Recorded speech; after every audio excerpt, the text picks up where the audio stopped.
আছো? আশা করি ভালো আছো, সুস্থ আছো। আমরাও ভালো আছি ও সুস্থ আছি অনেকটা।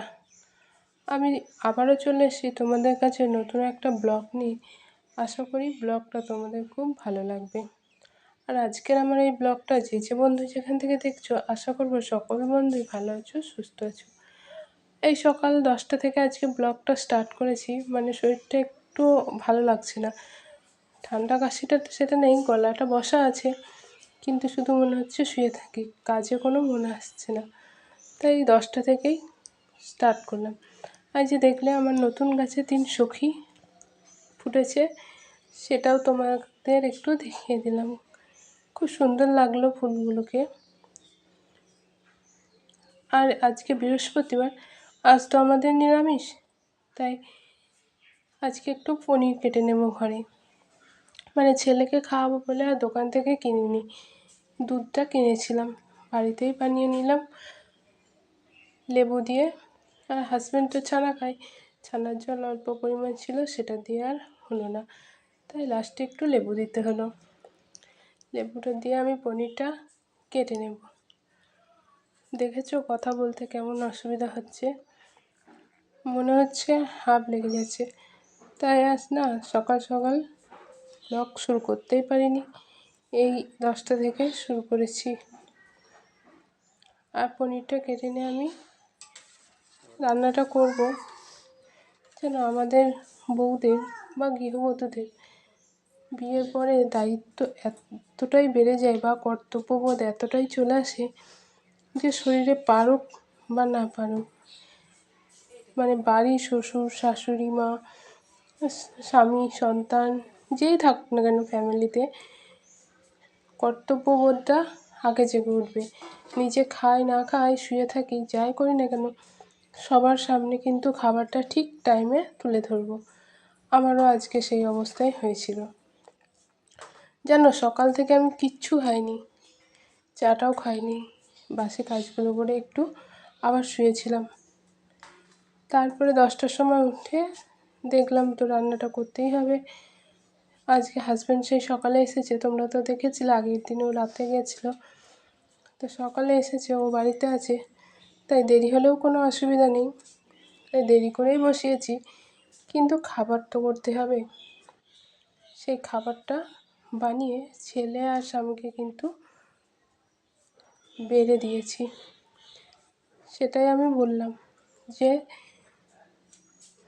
গৃহবধূদের খাই না খাই সেটা কোনো ব্যাপার নেই, কর্তব্যবোধ জেগে ওঠে বাড়ির মেম্বারদের প্রতি, যে তাদের সামনে খাবারটা ঠিক টাইমেই তুলে ধরতে হবে। আর এই যে এদিকে দেখো, আমার হাজব্যান্ড বাড়িতে আছে আজকে। আমাদের তো জমির মুসুরি হয়েছিল, মুসুরিগুলো না রোদ দেওয়া হয়নি, দিয়ে বর্ষাতে একটু পোকা লেগেছে, তাই ও একটু বাড়িতে আছে বলে রোদে দিয়ে নিচ্ছে।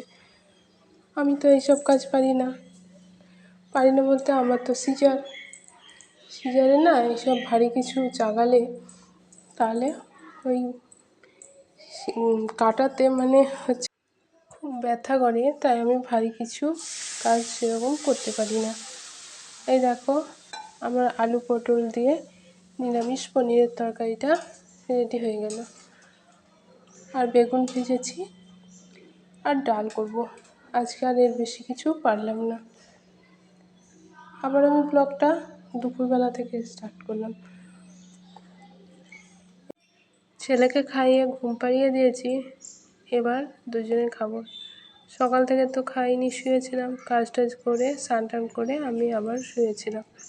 হাজব্যান্ড স্নান করে এসে আবার ডাকলো, উঠে খাবার বাড়ছি দুজনের জন্য। এখন একটু শরীরটা ফ্রেশ লাগছে। ওষুধ খেয়েছি, ভেবেছিলাম ঠান্ডার ওষুধ খাবো না, কিন্তু আমার থেকে যদি ছেলেটার আবার হয়ে যায়, সেই জন্য ওষুধটা খেয়ে নিলাম। আমাদের মায়েদের তো অনেক দায়িত্ব কর্তব্য থাকে, মানে নিজে যত কষ্ট সহ্য করে থাকি না কেন, সন্তানকে কিন্তু কোনো কষ্ট আমরা দিতে পারিও না, দিতে চাইও না। ওষুধ খেতে ইচ্ছে ছিল না, তবু খেলাম ছেলের জন্য। ও তো খুব ছোট, যদি আমার ঠান্ডা কাশি থেকে ওর আবার হয়ে যায়, যেহেতু ঠান্ডাটা একটু মানে ছোঁয়াচে টাইপের, সেই জন্য। বন্ধুরা, তোমাদের উদ্দেশ্যে একটা কথা বলতে চাই, প্লিজ কিছু মনে করো না। প্লিজ লাইক কমেন্ট করতে ভুলো না, আর ব্লগটা যেন পুরোটাই কন্টিনিউ করো। প্লিজ সাপোর্ট করো। দেখো, সাপোর্ট ছাড়া বারবার বলছি কারো পক্ষেই এগিয়ে যাওয়া সম্ভব নয়। তাই তোমাদের কাছে রিকোয়েস্ট বলতে পারো আমার, যে প্লিজ যারা যারা মানে যে বন্ধুরা আমার ভিডিও দেখছো, লাইক একটা কমেন্ট করে দিও প্লিজ। খাওয়া দাওয়া কমপ্লিট হয়ে গেছে, এবার এঁঠো জায়গাগুলো একটু মুছে নিচ্ছি। রান্না করার পর মানে রান্নাঘরটা মুছেছিলাম মোটামুটিভাবে, কিন্তু আবার এখানে তো ভাত ছিল, তাই আর একবার মুছে নিলাম। কাজ কমপ্লিট হয়ে গেছে, আবারও একটু রেস্ট করব। মানে কোনো কাজেই মন লাগছে না, যেটুকুনি না করলে নয় সেটুকুনি করছি আজকে। দেখি কালকেও যদি ভালো না হয় তাহলে ডাক্তারের কাছে যাব।